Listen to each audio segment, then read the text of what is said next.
di sini saya selaku narasumber dalam rangka penyebaran tentang pemahaman budaya positif di sekolah. Jadi sebelum saya mulai kegiatan ini, saya ingin berterima kasih lagi kepada ibu-ibu sekalian yang mau meluangkan waktu untuk mengikuti salah satu kegiatan saya dalam rangka pemenuhan tugas saya sebagai calon guru penggerak angkatan 11 dari Kabupaten Guru. Terima kasih. Saya langsung saja ke materi agar segera selesai, gitu Ibu ya. Jadi di sini tema kita adalah penyebarluasan pemahaman budaya positif. Jadi ketika ibu-ibu semuanya, ibu-ibu guru semuanya mendengar tentang budaya positif, kira-kira apa yang terlintas dalam pikiran Bapak ibu-ibu sekalian? Kira-kira budaya positif itu apa sih? Gitu kan pastinya. Nah, apakah kita sudah pernah melakukan budaya positif di sekolah? Lalu bagaimana cara kita mengetahui bahwa budaya positif di sekolah? Mari Bu.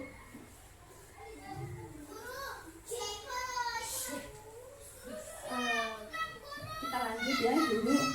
Jadi bagaimana cara kita mengetahui bahwa kita sudah menerapkan budaya positif di sekolah kita? Jadi ada beberapa konsep inti yang dapat kita terapkan dalam rangka menegakkan budaya positif di sekolah, ya Ibu-ibu. Kita masuk pada konsep inti. Konsep inti dalam budaya positif ada beberapa bagian. Yang pertama itu tentang paradigma perubahan. Yang kedua tentang disiplin positif dan nilai kebajikan. Yang ketiga tentang hukuman, konsekuensi, dan restitusi. Yang keempat ada kebutuhan dasar manusia. Yang kelima ada motivasi perilaku manusia. Kemudian ada posisi kontrol guru. Yang selanjutnya yaitu ada keyakinan kelas, dan yang terakhir ada segitiga restitusi. Dari semua konsep dasar ini, kira-kira apakah ibu semua sudah pernah mengetahuinya atau pernah mendengar sebelumnya? Kira-kira sudah atau belum ibu-ibu sekalian? Belum ya tentunya ya. Ini juga saya sendiri setelah saya mengikuti pendidikan guru penggerak ini baru saya mengetahui ternyata selama ini saya belum pernah melaksanakan budaya positif di sekolah. Ya. Jadi selanjutnya kita akan membahas dulu tentang paradigma perubahan. Jadi paradigma perubahan itu paradigma baru adalah pembelajaran di mana berorientasi pada penguatan karakter dan pengembangan kompetensi, di mana karakter yang ditekankan di sini adalah nilai-nilai profil pelajar Pancasila. Ya Ibu. Nah, kalau kita sudah mengetahui bahwa nilai-nilai profil pelajar Pancasila ini ada 6 dimensi, di mana yang pertama itu ada yang bertakwa kepada Tuhan Yang Maha Esa dan berakhlak mulia. Yang selanjutnya adalah berkebinekaan global. Dan yang ketiga adalah bergotong royong, kreatif, bernalar kritis, dan mandiri.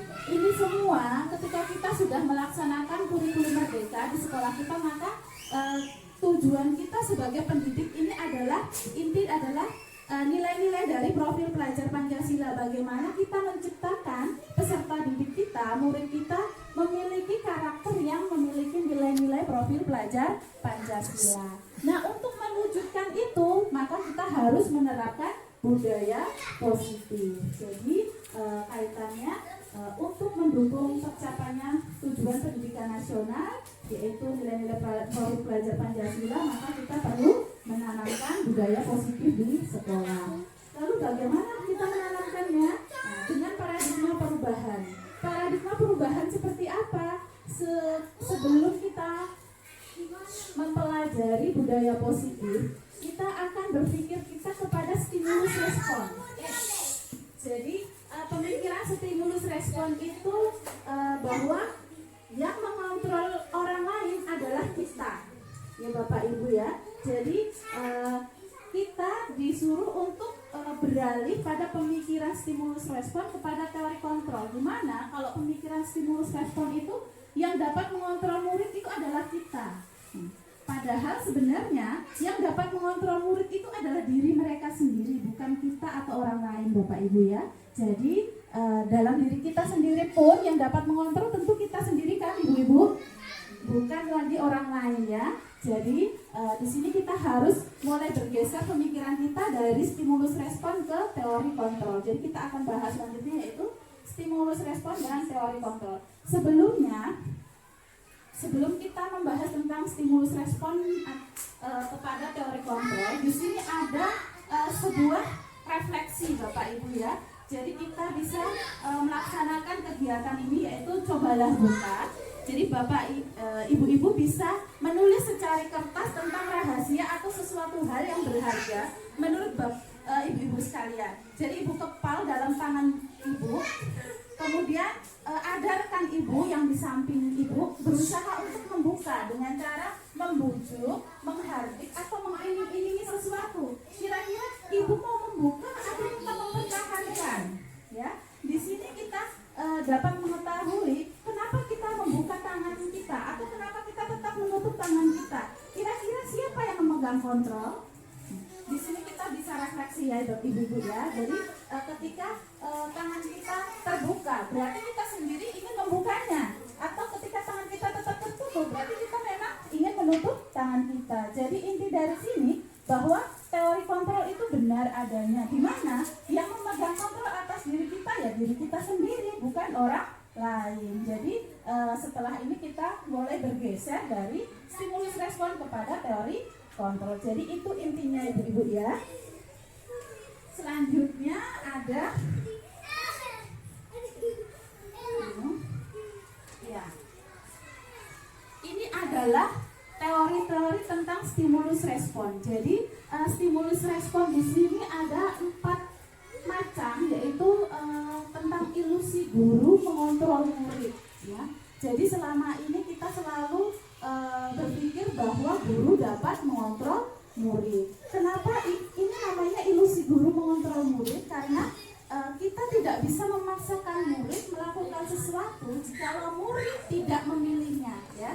Murid tidak memilihnya untuk melakukannya, maka kita tidak bisa mengontrol. Jadi kenapa bisa ini dimasuk dalam stimulus respon? Karena dampaknya siswa tersebut akan menjadi ketergantungan terhadap kita. Ketergantungan dalam rangka apa? Dalam rangka kontrol kita. Murid tidak akan bergerak kalau tidak kita kontrol. Jadi kalau kita tidak suruh, kita tidak marah, murid tidak memiliki kemandirian dalam diri mereka sendiri. Mereka tidak memiliki motivasi intrinsik. Jadi di sini budaya positif tujuannya adalah membangun motivasi intrinsik pada peserta didik kita ya. Tapi sebelum kepada peserta didik kita, tentunya kita sebagai pendidik harus memiliki motivasi intrinsik dahulu. Jadi yang pertama adalah kita menyadari bahwa ilusi guru mengontrol murid itu dampaknya dapat menyebabkan murid kita ketergantungan ya Bapak Ibu ya, Ibu-ibu. Yang kedua adalah ilusi bahwa kritik dan membuat orang merasa bersalah itu adalah menguatkan karakter. Jadi kadang kita mengkritik siswa kita atau membuat orang merasa bersalah. Di sini membuat orang merasa bersalah itu ketika kita mengucapkan kata-kata yang lembut, tetapi orang Jawa bilang nyelkit atau apa ya, mematahkan semangat seperti itu. Jadi di sini kita akan menggeser peserta didik kita yang tadinya berada pada identitas sukses, maka akan berpindah kepada identitas gagal, di mana siswa tersebut akan menyalahkan diri mereka sendiri. Bapak Ibu ya. Jadi dampaknya pun sama. Jadi siswa tersebut tetap akan ketergantungan terhadap kritik kita, atau ketika dia tidak dikritik, dia tidak tahu bahwa yang mereka lakukan adalah tindakan yang salah. Selanjutnya yaitu adalah ilusi bahwa semua penguatan positif, efektif, dan bermanfaat. Jadi ilusi selanjutnya yaitu adalah penguatan positif itu efektif dan bermanfaat.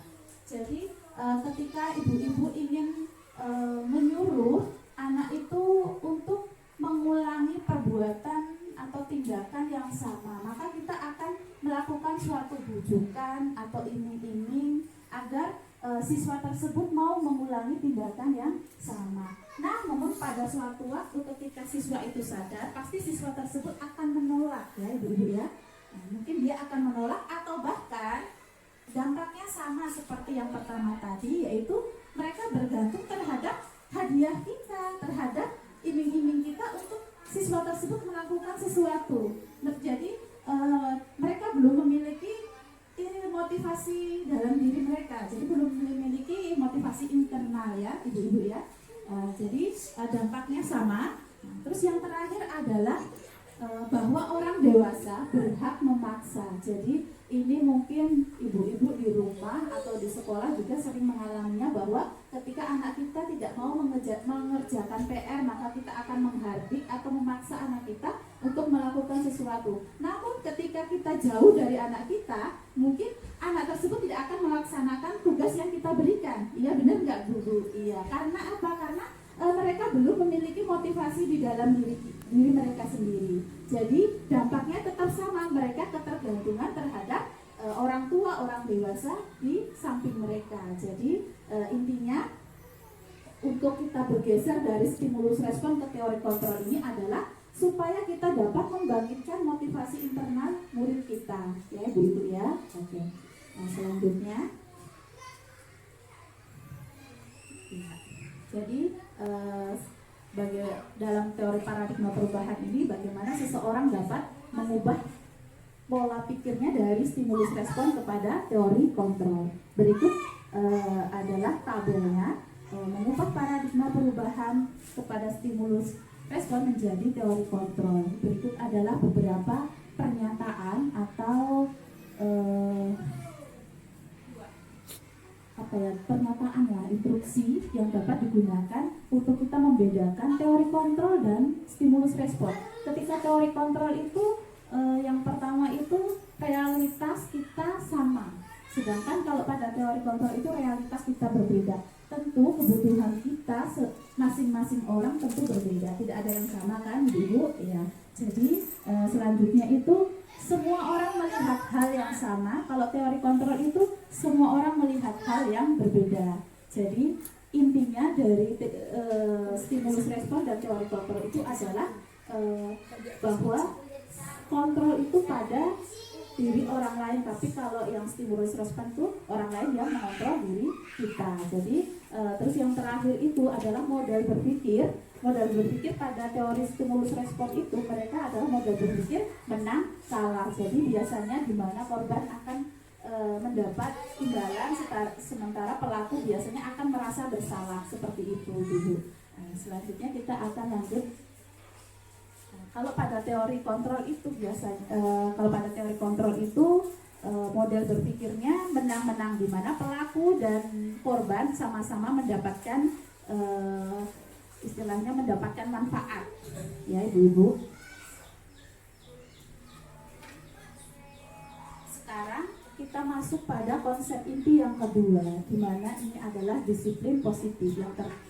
Yang tadi adalah paradigma perubahan, di mana kita menggeser pola pikir kita dari stimulus respon ke teori kontrol. Sekarang adalah disiplin positif. Lalu kaitannya apa dalam disiplin positif dengan teori kontrol? Tapi sebelumnya kita mengetahui dulu, disiplin itu artinya belajar. Ya, disiplin dari bahasa Latin disiplina yang berarti belajar. Terus kemudian dalam budaya kita makna disiplin adalah sesuatu yang dilakukan seseorang untuk kepada orang lain untuk mendapatkan suatu kepatuhan. Ya, jadi dalam rangka menerapkan budaya positif di sekolah, konsep inti yang kedua yang perlu kita miliki adalah disiplin positif. Jadi disiplin positif dengan teori kontrol tadi adalah saling keterkaitan Bapak Ibu ya. Ibu-ibu, saya selalu salah. Jadi disiplin di sini adalah kontrol diri. Kenapa disebut kontrol diri? Ketika kita memiliki disiplin dalam diri kita, yang tadi kita dapat mengontrol diri kita untuk meraih nilai-nilai kebajikan, ya. Di sini belajar untuk kontrol diri agar dapat mencapai suatu tujuan mulia. Jadi disiplin di sini kita belajar untuk dapat mengontrol diri agar dapat mencapai suatu tujuan mulia. Tujuan mulia di sini adalah tujuan pendidikan nasional kita yang tadi kita sudah bahas, yaitu profil pelajar Pancasila. Profil pelajar Pancasila itu salah satu nilai kebajikan yang ada dalam budaya positif. Jadi kalau kita sebagai pendidik dan murid di Indonesia, maka tujuan utama kita adalah memiliki karakter yang berprofil pelajar Pancasila.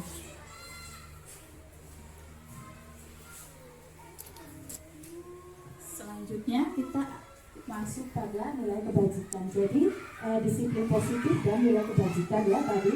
Jadi disiplin positif itu adalah cara untuk meraih nilai kebajikan. Jadi nilai kebajikan di sini adalah sifat-sifat positif manusia yang merupakan tujuan mulia yang ingin dicapai oleh seseorang. Jadi nilai kebajikan di sini adalah tujuan mulia yang ingin dicapai setiap individu. Jadi kaitannya dengan profil pelajar Pancasila, yaitu profil pelajar Pancasila merupakan elemen dari nilai kebajikan tadi. Masih banyak nilai kebajikan yang lain yang bisa diterapkan. Ini adalah contoh dari nilai kebajikannya, Ibu-ibu. Yang pertama ada profil pelajar Pancasila, ada 6 dimensi tadi yang kita sudah bahas di pertama. Yang kedua adalah IBO Primary Youth Program atau PYP, itu adalah perilaku murid. Jadi murid diharapkan memiliki perilaku yang pertama memiliki toleransi, rasa hormat, integritas, mandiri, menghargai, antusias, empati, keingin-tahuan, kreativitas, kerjasama, percaya diri, dan komitmen. Itu adalah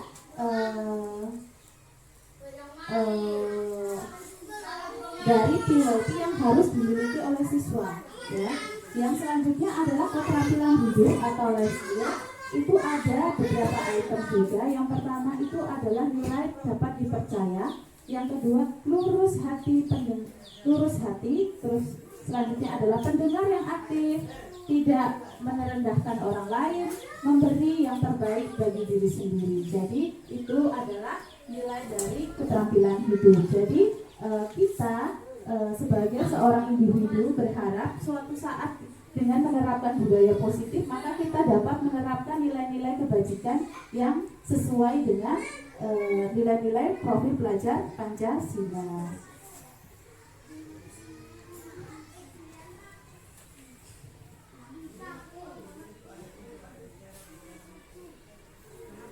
Teori yang selanjutnya, yaitu konsep yang selanjutnya adalah motivasi perilaku manusia. Di sini saya ingin ibu-ibu merefleksikan diri ibu-ibu sendiri. Kira-kira ibu-ibu menjadi pendidik ini atas kemauan siapa?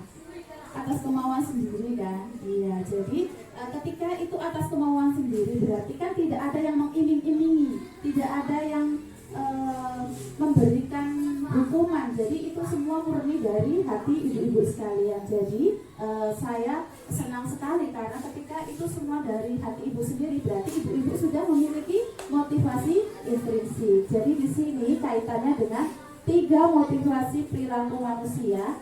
Ada 3 jenis motivasi perilaku manusia. Yang pertama itu karena menghindari hukuman atau rasa ketidaknyamanan. Yang kedua adalah untuk mendapat pujian atau penghargaan dari orang lain. Yang terakhir adalah karena keinginan sendiri, karena percaya pada diri sendiri, karena motivasi pada diri kita sendiri. Lalu kenapa ini ada di dalam budaya positif?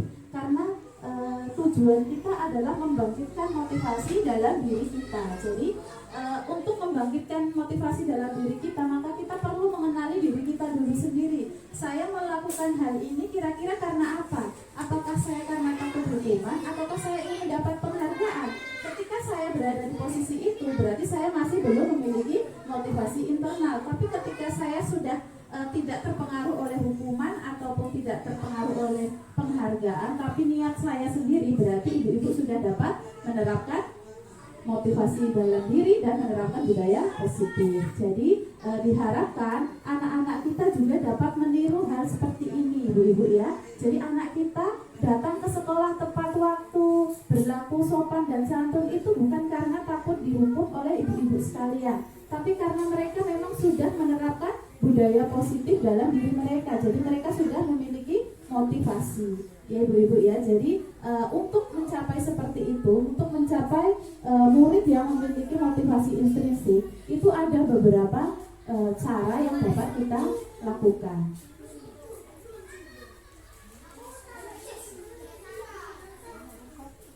Jadi motivasi internal itu nantinya akan dapat membangun disiplin positif dan sikap merdeka. Jadi itu tujuannya untuk agar murid kita memiliki motivasi internal. Sekarang kita masuk pada teori hukuman, konsekuensi, dan restitusi. Jadi di sini ada pertanyaan tematik di mana Iva kurang menguasai pelajaran matematika sehingga pada saat pelajaran tersebut berlangsung dia disuruh maju tapi dia tidak bisa, ya. Ibu-ibu pasti pernah mengalaminya. Ketika murid itu tidak bisa, tiba-tiba ibu memberikan sebuah sanksi di mana tiba-tiba ibu mencubit atau menyuruh siswa tersebut berdiri dengan satu kaki di depan kelas. Mungkin kita sudah pernah ya? Iya. Sebenarnya itu adalah apa? Dan itu saat itu kita dalam posisi di mana? Kita akan mengetahuinya setelah ini ya ibu-ibu.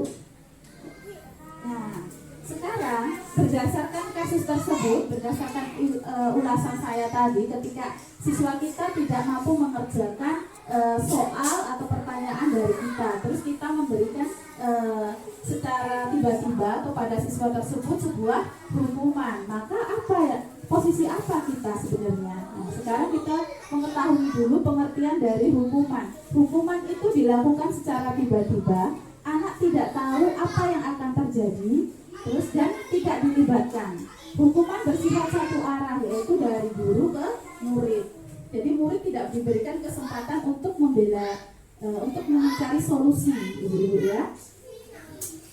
Kemudian biasanya murid akan merasa tersakiti, merasa malu, bisa merasa marah. Biasanya intinya murid adalah korban. Jadi orang yang melakukan kesalahan itu adalah korban. Jadi ini kembali lagi kepada teori kontrol tadi, ibu-ibu ya, dimana kalau stimulus respon itu tadi orang yang berbuat salah akan merasa bersalah, atau teori model berpikirnya menang kalah.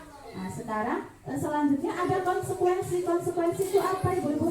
Sebuah rencana dan sudah direncanakan dan sudah dibahas, disepakati oleh guru dan murid. Jadi murid mengetahui jikalau mereka melanggar, mereka akan dapat sanksi ini. Jadi itu namanya konsekuensi. Jadi bedanya hukuman dan konsekuensi itu, kalau hukuman itu sifatnya satu arah, ditetapkan oleh guru tanpa melibatkan murid. Sedangkan konsekuensi itu melibatkan murid dalam rangka pembuatan peraturannya, ibu-ibu ya. Dan kalau pada hukuman, murid akan merasa tidak nyaman dalam jangka waktu panjang. Sementara pada konsekuensi, murid akan merasa tidak nyaman dalam jangka yang pendek. Jadi setelah kita mempelajari dua teori, selanjutnya kita akan mempelajari teori restitusinya. Tadi kan hukuman, konsekuensi, dan restitusi. Sekarang adalah restitusi. Jadi restitusi itu adalah proses menciptakan kondisi bagi murid untuk memperbaiki kesalahan mereka sehingga mereka bisa kembali kepada kelompok mereka dengan karakter mereka yang lebih kuat. Jadi dari pertanyaan pemantik tadi, ketika ibu-ibu sudah memberikan hukuman kepada siswa kita, kita bisa menganalisa, oh ternyata posisi saya tadi itu saya sudah menghukum siswa, bukan lagi melaksanakan konsekuensi atau restitusi. Jadi ketika kita sadar bahwa kita sedang menghukum, maka kita akan tahu bahwa kita sudah menempatkan murid kita pada posisi gagal. Ya ibu-ibu, selanjutnya ini adalah tabel di mana nggak bisa kebaca ya, kecil ya. Jadi saya bacakan saja. Ini adalah tabel di mana hukuman, konsekuensi, dan restitusi itu adalah perbedaan di antara ketiganya. Saya akan bahas satu-satu contoh saja, satu-satu perilaku saja. Yang pertama untuk hukuman, tidak nyaman untuk murid dalam jangka waktu yang panjang, sementara konsekuensi itu tidak nyaman dalam jangka waktu yang pendek. Kemudian untuk restitusi, menguatkan untuk murid dalam jangka waktu yang panjang. Jadi bedanya konsekuensi, hukuman, dan restitusi itu kalau hukuman itu membuat murid tidak nyaman dalam jangka waktu yang panjang, maka murid akan terus merasa terbayang-bayangi oleh hukuman kita. Terus kemudian kalau konsekuensi itu juga sama, tapi murid akan dalam jangka waktu yang pendek saja dia merasa bersalah. Lalu kalau pada restitusi, murid akan mendapatkan karakter yang lebih kuat. Jadi murid tidak lagi akan merasa bersalah, namun murid akan mencari solusi atas permasalahannya sendiri. Dengan cara apa? Dengan cara ini murid dapat membangkitkan yang namanya motivasi intrinsik tadi yang kita ingin dapatkan tadi. Jadi untuk membangkitkan motivasi intrinsik yang perlu kita terapkan sekarang adalah restitusi. Jadi kalau bisa ibu-ibu ketika kita ingin menghukum siswa kita adalah jadi kita harus menerapkan posisi kita yang menerapkan restitusi dalam memecahkan masalah, bukan lagi melakukan hukuman ataupun konsekuensi dalam mencari solusinya. Ya, selanjutnya. Jadi ketika murid kita melakukan sesuatu tindakan pasti memiliki tujuan. Pada teori kontrol tadi kita sudah bahas bahwa setiap tindakan pasti memiliki tujuan. Jadi di sini kita akan bahas tentang 5 kebutuhan dasar manusia. Jadi ibu-ibu, ketika murid kita melakukan kesalahan atau melakukan tindakan yang mungkin ibu-ibu menilainya itu adalah suatu hal yang salah, sebenarnya tindakan itu pasti memiliki suatu latar belakang ataupun tujuan. Jadi di sini kita akan membahas 5 nilai dasar kebutuhan manusia yang melatar belakangi setiap tindakan. Yang pertama ada kebutuhan bertahan hidup. Yang kedua ada kebutuhan akan rasa kasih sayang dan rasa diterima. Yang ketiga ada kebutuhan akan kebebasan. Dan yang keempat ada kebutuhan rasa akan kesenangan, dan yang terakhir adalah kebutuhan akan rasa penguasaan.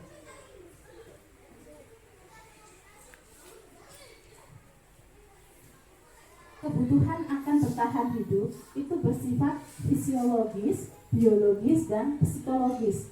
Fisiologis dalam arti butuh tempat tinggal yang nyaman, butuh pakaian yang bagus, yang bersih, kemudian butuh makanan, ya ibu-ibu ya. Kemudian kebutuhan biologis mungkin lebih kepada emosi dan kebutuhan biologis yang lain tentunya ya. Selanjutnya adalah kebutuhan psikologis itu tentang rasa aman. Jadi kita hidup pasti menginginkan rasa aman. Jadi ya, terus selanjutnya adalah kebutuhan akan rasa kasih sayang dan rasa diterima. Biasanya ini kalau kita sering cari perhatian seperti itu, biasanya kita sedang memenuhi kebutuhan kita akan rasa diterima dan kebutuhan akan rasa kasih sayang. Jadi kebutuhan ini juga menjadi meliputi keinginan untuk tetap terhubung dengan orang lain, kelompok ataupun teman, keluarga,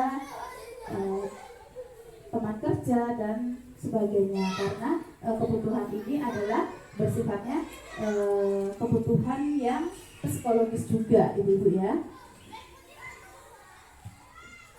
Selanjutnya adalah kebutuhan akan penguasaan. Kebutuhan akan penguasaan ini berhubungan tentang kita untuk mencapai sesuatu. Jadi kebutuhan akan mencapai sesuatu ini juga dapat melatar belakangi suatu tindakan. Jadi nanti kita akan bahas di selanjutnya. Terus selanjutnya ada kebutuhan akan kebebasan. Kebutuhan akan kebebasan di sini adalah kebutuhan akan kemandirian, otonomi, memiliki pilihan dan mampu mengendalikan arah hidup seorang. Selanjutnya adalah yang terakhir kebutuhan akan kesenangan. Kebutuhan akan kesenangan. Kebutuhan akan kesenangan ini adalah kebutuhan untuk mencari kesenangan, bermain dan tertawa. Nah, setelah kita mempelajari 5 kebutuhan dasar manusia, ini ada pertanyaan pemantik ibu-ibu ya. Jadi Ibu Dewi, guru wali kelas 2 di SD Basalale, sedang bingung menghadapi ulah salah satu murid di kelasnya, yaitu Doni. Doni dia itu selalu teman-temannya itu selalu mengeluh kepada ibu gurunya bahwa bekalnya mereka itu selalu direbut oleh Doni. Lalu kira-kira apa yang harus dilakukan oleh Bu Dewi dalam menangani kasus Doni? Kira-kira apa kalau ibu-ibu ada di posisi Ibu Dewi? Kira-kira apa ketika melihat seorang anak yang sering merebut bekal temannya, yang sering menjahili temannya? Kira-kira ibu akan melakukan apa? Yang pertama tentu yang dapat kita lakukan adalah mencari informasi atau mencari latar belakang tentang tindakan yang dilakukan oleh Doni. Jadi setelah kita mengetahui bahwa Doni memiliki tujuan dalam melakukan tindakannya, pasti kita dapat mencari solusinya, ya ibu-ibu ya. Nah, ini adalah salah satu tindakan restitusi ya yang kita sudah bahas tadi. Jadi di sini dibahas gimana merujuk pada situasi yang terjadi pada Ibu Dewi tadi. Maka yang pertama pasti kita akan mencari latar belakang dulu, apa yang mempengaruhi Doni melakukan tindakan itu. Setelah kita mencari tahu, baru kita bisa menentukan kebutuhan dasar apa yang sedang dipenuhi oleh Doni. Yang pertama yaitu dalam kasus Doni, apabila Doni ketika ditanya oleh ibu, kenapa kamu merebut bekal temanmu? Karena dia merasa lapar karena tidak dibawakan bekal oleh orang tuanya. Jadi kebutuhan dasar yang coba dipenuhi oleh Doni adalah kebutuhan bertahan hidup. Jadi solusinya ya mungkin kita bekerja sama dengan orang tua Doni untuk bisa membuatkan bekal untuk Doni. Nah, selanjutnya jika Doni mengatakan mengambil bekal temannya itu karena dia, apabila Doni mengatakan bahwa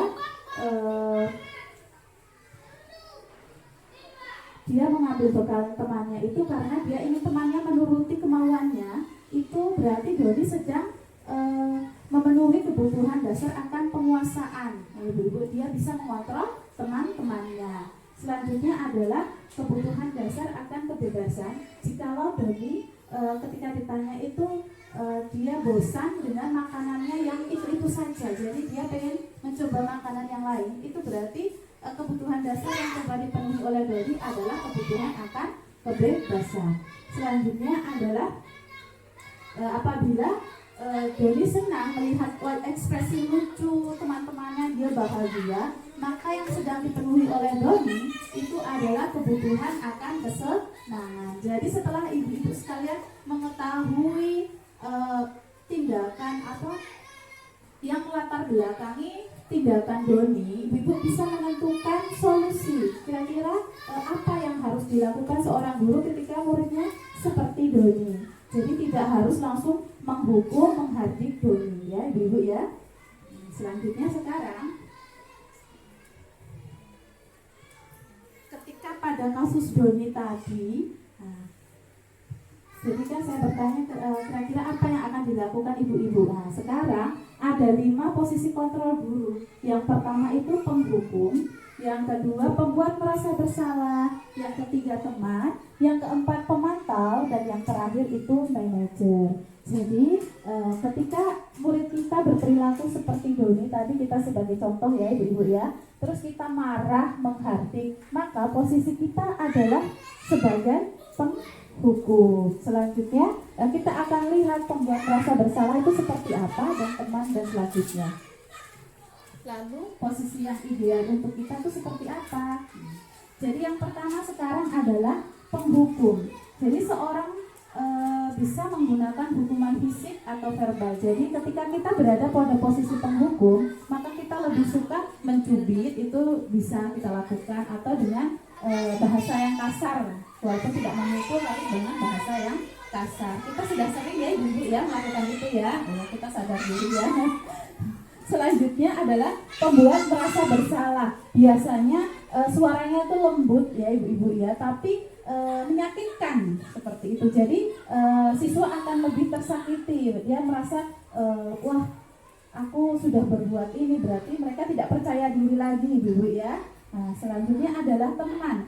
Pada posisi teman ini nanti ada efek negatif dan dampak positifnya. Dampak karena pada posisi teman ini kita berlaku ya seperti teman, berbicara seperti teman. Akibatnya dampak negatifnya mungkin murid kita lebih bagaimana, tidak menghargai kita, bisa seperti itu ibu ya. Terus murid kita hanya mau bercerita dengan kita saja, tidak mau dengan guru lain ya, seperti itu. Jadi kalau dampak positifnya hubungan kita dengan murid lebih dekat, itu saja. Terus selanjutnya adalah pemantau. Jadi yang keempat adalah pemantau. Jika posisi kita sebagai pemantau, biasanya kita lebih tegas. Dalam arti kita akan memberikan konsekuensi sesuai dengan apa yang telah disepakati. Itu jika kita sebagai pemantau. Biasanya kita menggunakan catatan-catatan perilaku siswa sebelumnya sebagai dasar kita menentukan sanksi kepada siswa kita. Yang terakhir adalah posisi manajer. Yang terakhir adalah manajer. Jadi ibu-ibu untuk menerapkan restitusi tadi agar siswa kita memiliki motivasi intrinsik, sebaiknya seorang guru harus berada pada posisi manajer. Posisi manajer ini biasanya seorang guru sudah menguasai posisi teman dan posisi pemantau. Jadi lalu seperti apa posisi manajer? Posisi manajer itu guru memberi bersama murid untuk mencari solusi atau mempersilahkan murid untuk mempertanggungjawabkan perilakunya, mendukung murid agar dapat menemukan solusi atas permasalahannya sendiri. Seorang manajer itu telah menguasai keterampilan sebagai pemantau dan sebagai teman. Selanjutnya, ini ada pertanyaan untuk diri kita sendiri. Ya, jadi ini ada. Nah, sekarang setelah kita mengetahui tadi saya sudah bahas bahwa seorang penghukum itu berkatanya kasar. Ini kira-kira sekarang kalau ibu membaca kalimat itu kira-kira posisi kontrol yang mana ya? Pastinya pada penghukum dan pembuat merasa bersalah. Jadi ini yang sering kita lakukan. Jadi setelah kita mempelajari ini, diharapkan mungkin kita bisa merubah pola pikir kita, merubah cara menangani kasus di sekolah kita. Jadi kita akan lebih banyak menerapkan restitusi. Selanjutnya, dalam rangka penerapan restitusi, hal yang harus kita laksanakan adalah membuat keyakinan kelas. Kira-kira ibu semua sudah pernah membuat keyakinan kelas belum? Selama ini mungkin peraturan ibu-ibu ya, jadi kita belum membuat keyakinan kelas. Lalu di sini ada pertanyaan, mengapa tidak peraturan? Mengapa harus keyakinan kelas? Kira-kira bedanya peraturan dan keyakinan kelas itu apa? Jadi kalau peraturan itu biasanya kita yang membuat sendiri ibu-ibu ya. Jadi tahu-tahu sudah langsung ditempel gitu ya. Dan mungkin peraturan itu akan berlaku sampai 5 tahun ke depan ya. Betul kan? Iya. Lalu bedanya dengan keyakinan kelas. Kalau keyakinan kelas itu atau bisa dikatakan dengan kesepakatan kelas. Jadi ketika kita membuat kesepakatan berarti dua belah pihak yaitu murid dan guru harus terlibat. Jadi kita melibatkan siswa dalam membuat peraturan kelas dan keyakinan kelas ini disesuaikan dengan kondisi sekolah, disesuaikan dengan kondisi kelas. Jadi mungkin kalau seperti contohnya di sekolah di sini mereka belum memiliki istilahnya gaya berpakaian mereka masih sederhana. Mungkin kita tidak bisa menekankan harus memakai sepatu warna ini, tidak bisa ibu ya. Jadi kita perhatikan latar belakang siswa kita. Nah, selanjutnya setelah kita mengetahui bahwa kenapa harus membuat keyakinan kelas, yaitu sekarang adalah bagaimana cara membuat keyakinan kelas.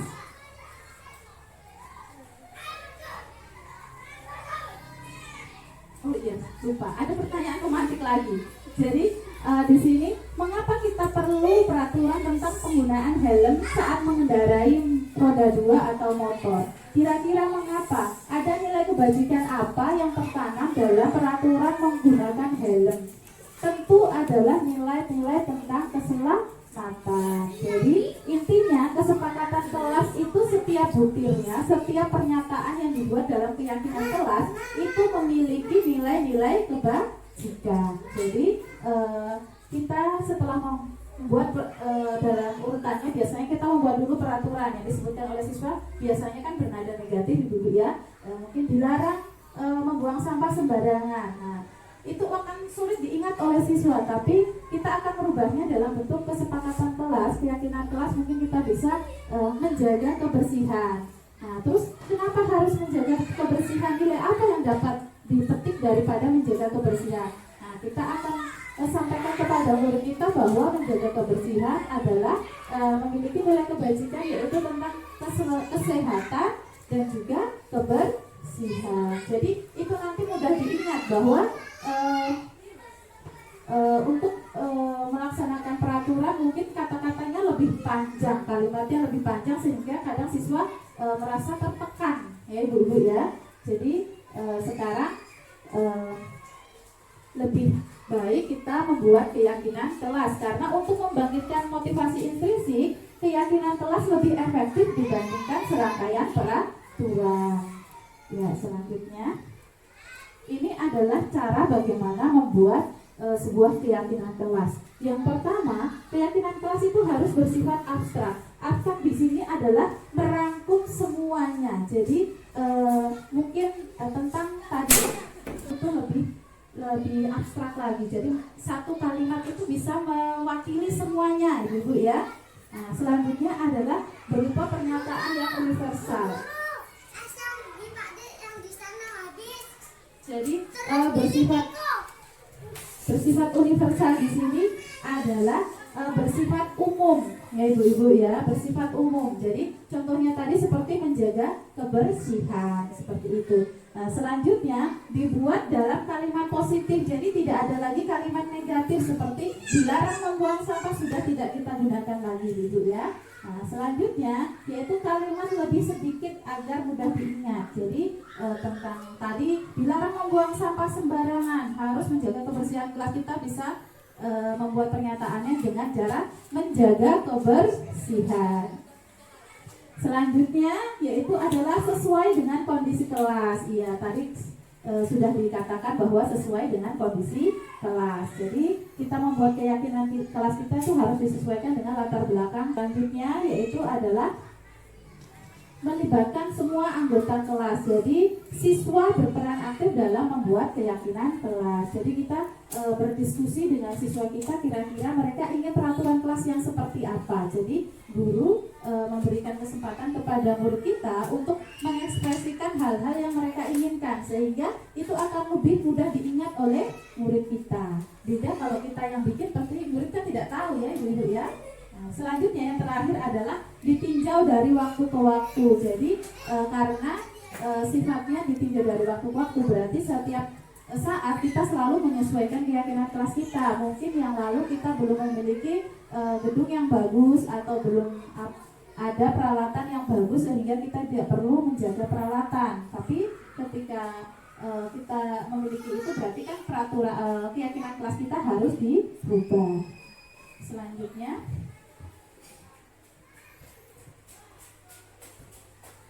ini yang saya lakukan di sekolah saya, ibu ya. Jadi ini saya membuat keyakinan kelas di sekolah saya itu bersama anak-anak. Saya suruh anak-anak menentukan apa yang mereka inginkan dalam keyakinan kelas mereka. Terus kita menghias bersama-sama. Jadi mereka ingat ketika mereka melakukan kesalahan, kita bisa bertanya, keyakinan kelas mana yang telah kalian langgar, seperti itu. Ini adalah konsep inti yang terakhir dari budaya positif itu sendiri tadi. Jadi setelah serangkaian materi yang kita lalui. Sekarang kita masuk pada segitiga restitusi, di mana dalam penerapan budaya positif, hal yang utama yang kita perlu lakukan adalah penerapan segitiga restitusi. Seperti yang kita bahas sebelumnya, untuk membangkitkan motivasi intrinsik siswa, yaitu dalam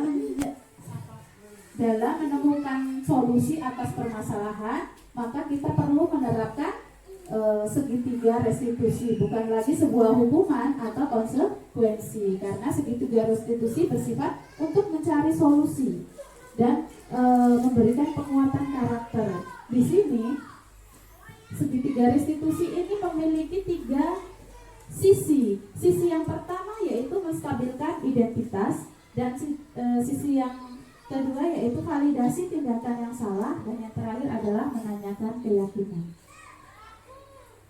Ini adalah gambar dari segitiga restitusi. Yang dasar sendiri itu adalah menstabilkan identitas. Terus yang kedua adalah validasi tindakan yang salah tadi. Terus yang terakhir adalah menanyakan keyakinan. Jadi dari dasar ke atas terus ke kiri, ya Ibu ya. Yang pertama itu menstabilkan identitas. Pada bagian dasar ini guru itu mengubah identitas siswa yang tadinya gagal, ya. Jadi kalau kita biasanya kalau siswa kita melakukan kesalahan itu pasti dia akan merasa pada identitas gagal, di mana murid akan merasa bersalah, ya kan Ibu? Nah, jadi bagaimana cara kita merubah itu, merubah dari identitas gagal kepada identitas sukses? Bagaimana caranya? Yaitu dengan cara menstabilkan identitas dulu. Lalu bagaimana? Apa yang harus kita lakukan dalam menstabilkan identitas itu? Ini ada beberapa opsi yang dapat Ibu lakukan ketika Ibu ingin menanyakan kepada murid agar dapat menstabilkan identitas. Yang pertama, berbuat salah itu tidak apa-apa.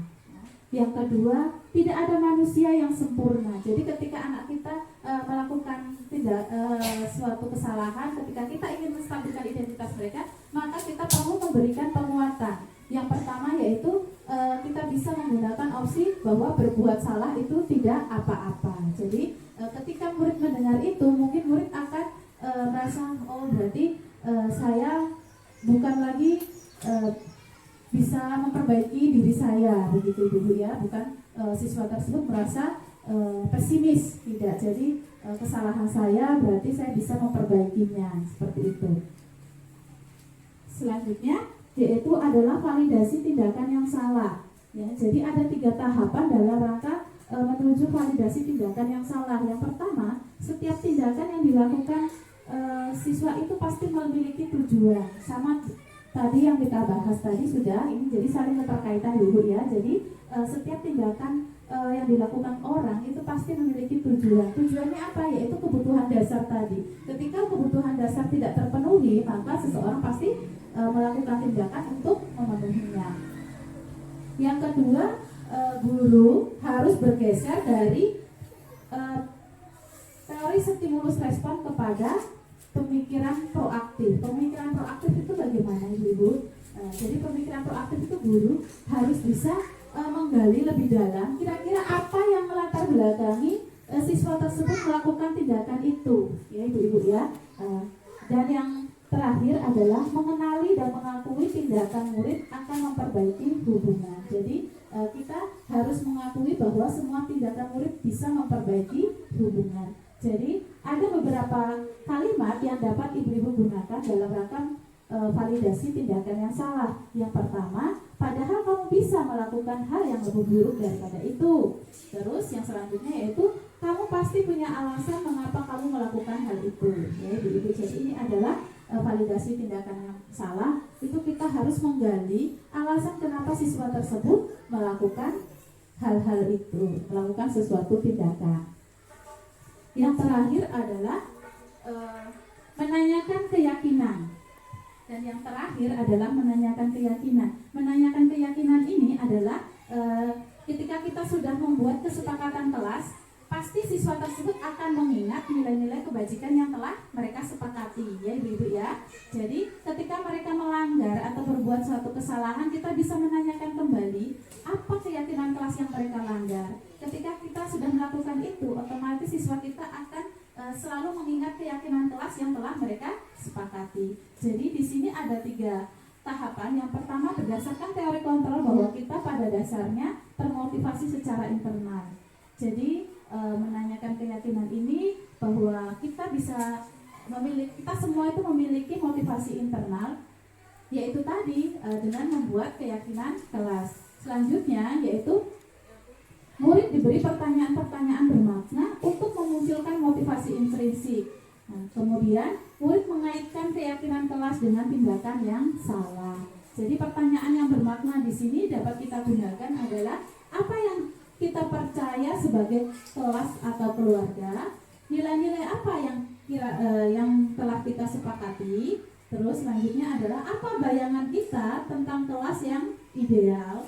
Dan yang terakhir, kamu mau jadi orang yang seperti apa? Itu adalah pertanyaan-pertanyaan dalam rangka menanyakan keyakinan. Jadi ibu-ibu, setelah kita mempelajari tentang perantakan dari budaya positif, diharapkan setelah ini kita sudah bergeser daripada seorang guru pada posisi penghukum, kita bergeser pada guru sebagai manajer, ya ibu-ibu ya. Di mana guru sebagai manajer adalah ketika mencari solusi atas permasalahan, maka guru akan menerapkan segitiga restitusi. Jadi tidak ada korban dan pelaku, tidak ada yang dirugikan. Jadi pola pikirnya adalah model menang-menang. Jadi ini akan lebih efektif untuk membangkitkan motivasi internal, ya ibu-ibu ya. Selanjutnya yang terakhir mungkin ibu-ibu sudah ini ya. Jadi selanjutnya adalah penutup, ya kita refleksi saja ya. Dalam penerapan budaya positif, hendaknya guru memiliki kepribadian profesional dan sosial yang baik, di mana guru mampu merefleksikan kemampuan kontrol yang ideal. Saat ini, bagaimana perjalanan guru sebagai manajer yang menuntun murid menjadi manusia yang merdeka, mandiri, bertanggung jawab sesuai dengan tujuan pendidikan nasional. Jadi setelah kita mempelajari ini, kita akhiri dengan refleksi kita bahwa sebagai pendidik kita harus memiliki kontrol diri, kita harus memiliki profesional, kemampuan sosial yang baik agar dapat menuntun murid kita sesuai dengan tujuan pendidikan nasional. Yang pertama tadi tujuan pendidikan nasional kita yaitu apa ibu? Profil pelajar Pancasila. Oke, terima kasih ibu-ibu atas waktu dan kesempatannya yang diberikan kepada saya. Akhir kata, wabillahi taufiq wal hidayah. Wassalamualaikum warahmatullahi wabarakatuh.